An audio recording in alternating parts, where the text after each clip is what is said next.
What's up, family? What's up, Iceman family? Just getting at y'all on a Friday afternoon. Sun's out. God has blessed us with a sunny day. So, you know, we're going to be all up in it. You digs what I'm saying to you? Go to AskTheIceman.com for information on the Iceman Show podcast. Tell a co-worker, friend, loved one about the Iceman Show podcast. Ask them if they want to get gamed up. Tell them to come holler at the Iceman. Can you dig it? Well, got a lot of things popping out here in these streets. Cats have been turning up over here in Brooklyn Center and some other parts of Minneapolis. They boarding up all the downtown. People are losing money, man. You know, and even just old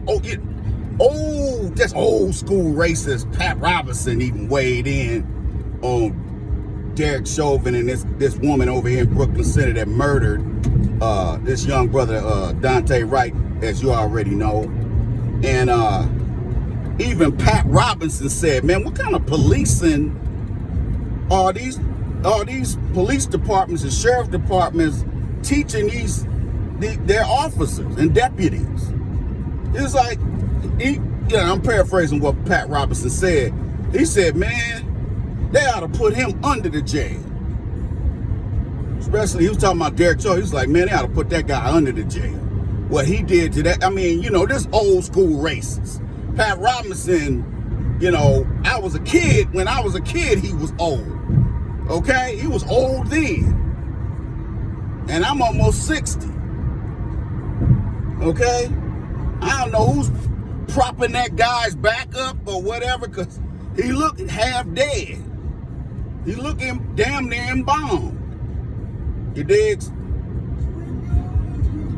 Anyway, Pat Robertson said both those evil doers who murdered George Floyd and Daunte Wright, you say they deserve to get put in prison for an extended amount of time. So I'm telling you, man, this stuff with these murdering black men and women and children with impunity, black folks getting tired of it. I'm gonna tell you right now, they was interviewing black folks that was over there, that was turning up over there. They was like, we tired. We tired of them killing black men. We tired. Okay? They like, we're tired, man.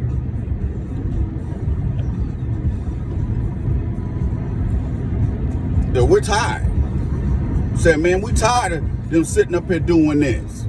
And one brother cussed out the chick that was from CNN, little fat, light-skinned chick, Sarah Seidner.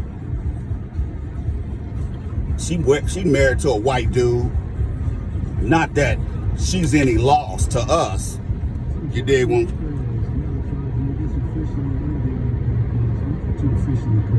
So, he told her, he said, look, lady, he was throwing F-bombs all over the place. He was like, look, he said, y'all, the media, y'all make this worse on us.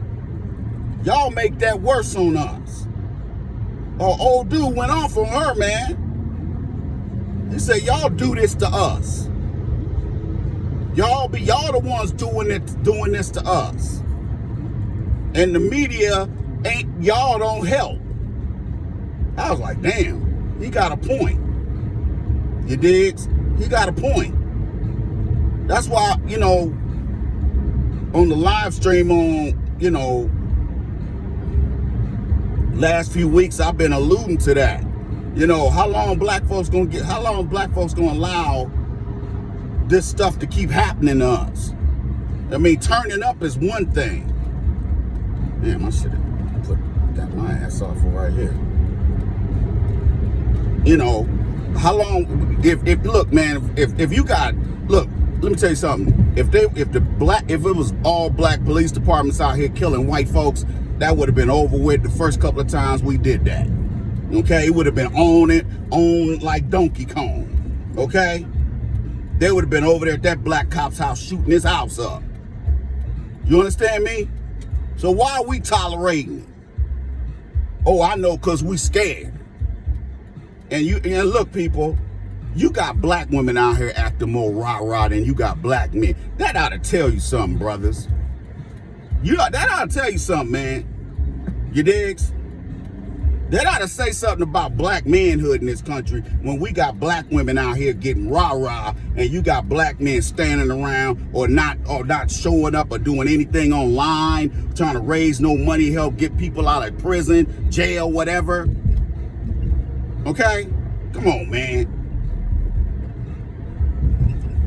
You gotta ask yourself, when are black men gonna get mad? When you gonna get angry? Huh?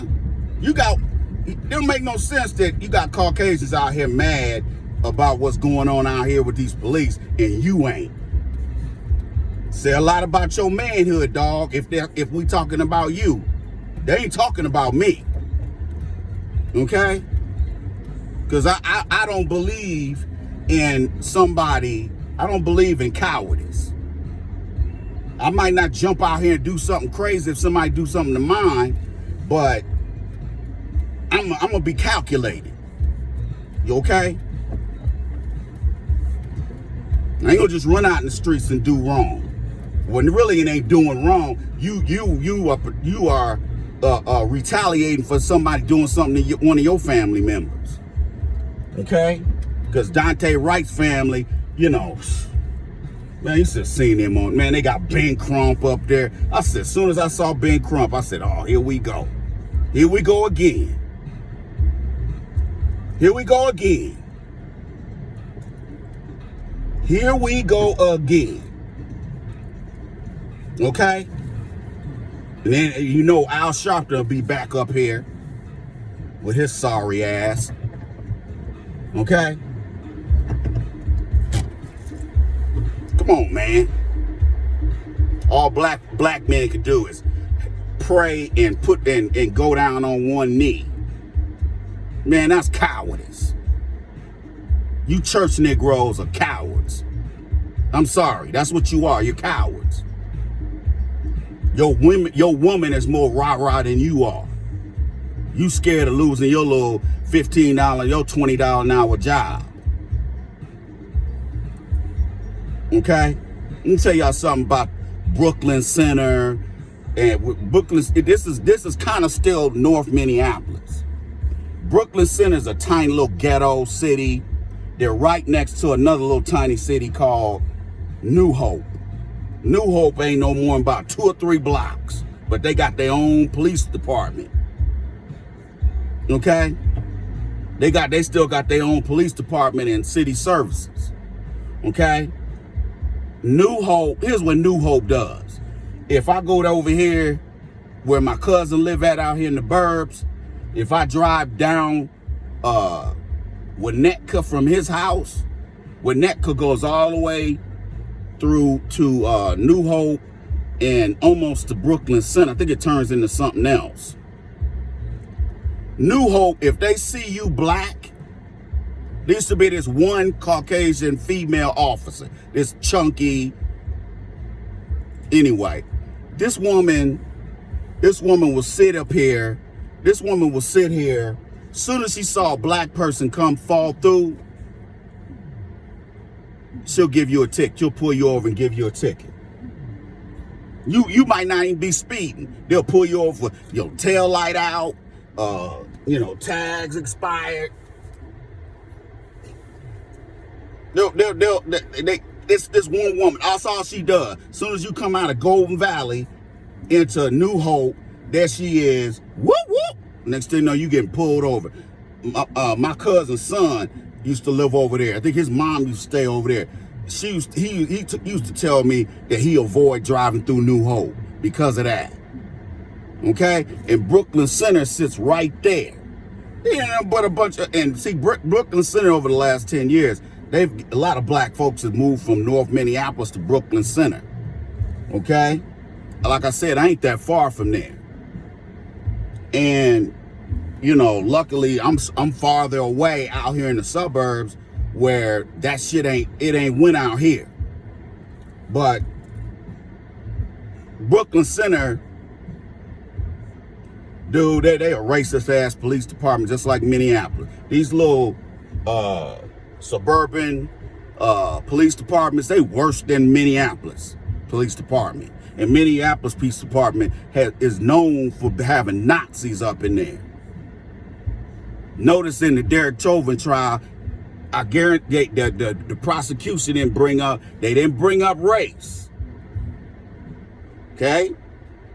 And probably the reason why they did that is because if they'd have took the race angle, it would have messed that whole case up. Because you got to prove that person, what that person does as a racist has to corroborate their actions against George Floyd. If you can't make that connection, you can't go in the court talking about innuendo. Such and such, he called me a nigga at the job. Yeah, you can get people to come in there as witnesses, but still, it just complicates the case. Instead, they went after this guy's behavior because they didn't let them introduce his personnel record with them 19 complaints. Okay? Some of which he got a letter of reprimand. Some was just a verbal reprimand. But still went in his file. Why is this guy still on the street?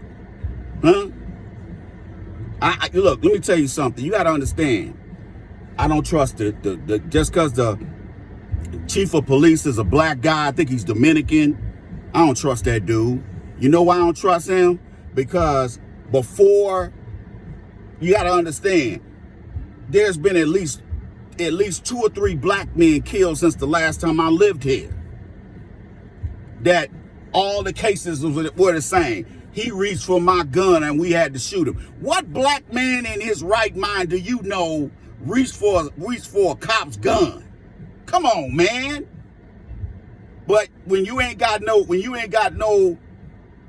witnesses and no video footage, that's what happens.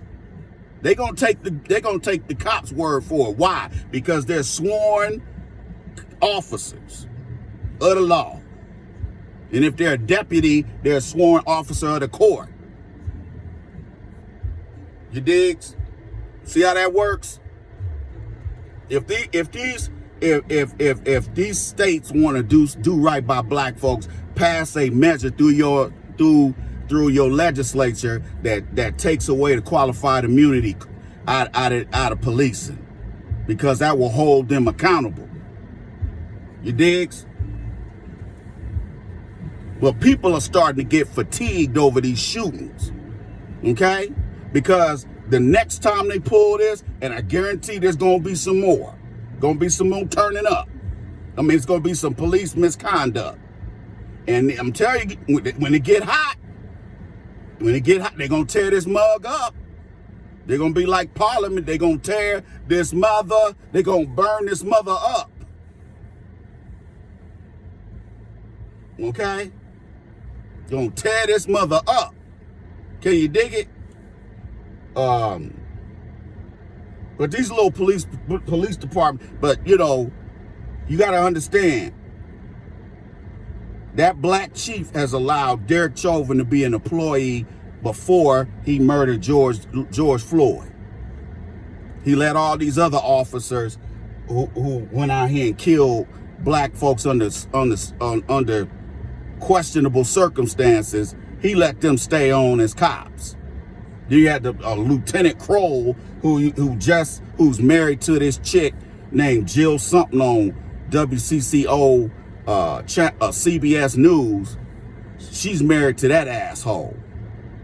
And Lieutenant Kroll, during that George Floyd situation, he got up there on local television talking about, bragging about he killed a black guy while he was on the streets. He's a straight up racist, white supremacist Nazi.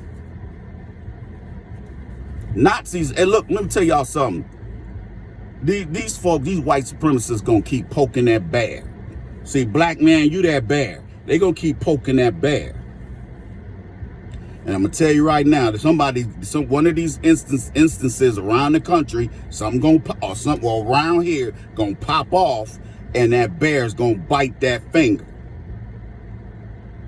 Maybe not you, but these brothers out here who got prison records and jail records, and they ain't got nothing to lose. They don't have a problem going back to prison. Those gonna be the guys that's gonna be out here turning up, just like they were the last time. Because they just straight up, went and Payless Shoes and took all the shoes. Okay? They went over there, Cricket Wireless over there, took all the phone, busted all the cases, took all them phones. They got in the back, because they locked the new phones in the back. Shit, man, somebody got crowbar. They went, plip. They got in there, took all them phones. Do you know how much money they gonna make off of that? They could send them phones. If they got a contact in Latin America or China, they can sell them phones for $200 or $300, and they will take it over there to Latin America, put another SIM card in it, reprogram it, and start using them phones. Them phones are worth $1,000, $2,000 in Latin America and these other places around the world. Did y'all know that? It's crazy, dog. But hey, man, look here. I'm gonna run up in here and get me some stuff for the grill. So I'm gonna get at y'all, but make sure you tell a loved one, coworker, or family member about the Iceman Show podcast. Make sure you share this video. Tell your coworker, loved one, and friends about. Tell them to follow me on Twitter and Instagram. One handle @the_Iceman Show. Go to AskTheIceman.com if you need life coaching or dating coaches. Don't suffer in silence. Invest in yourself. Get some help. And so you can be not only an asset to yourself, but to everybody around you. Can you dig it? Go to AskTheIceman.com to check out my packages. You can also go to the About the Iceman page. All right? Have a great weekend. Love you guys. Holla at your boy.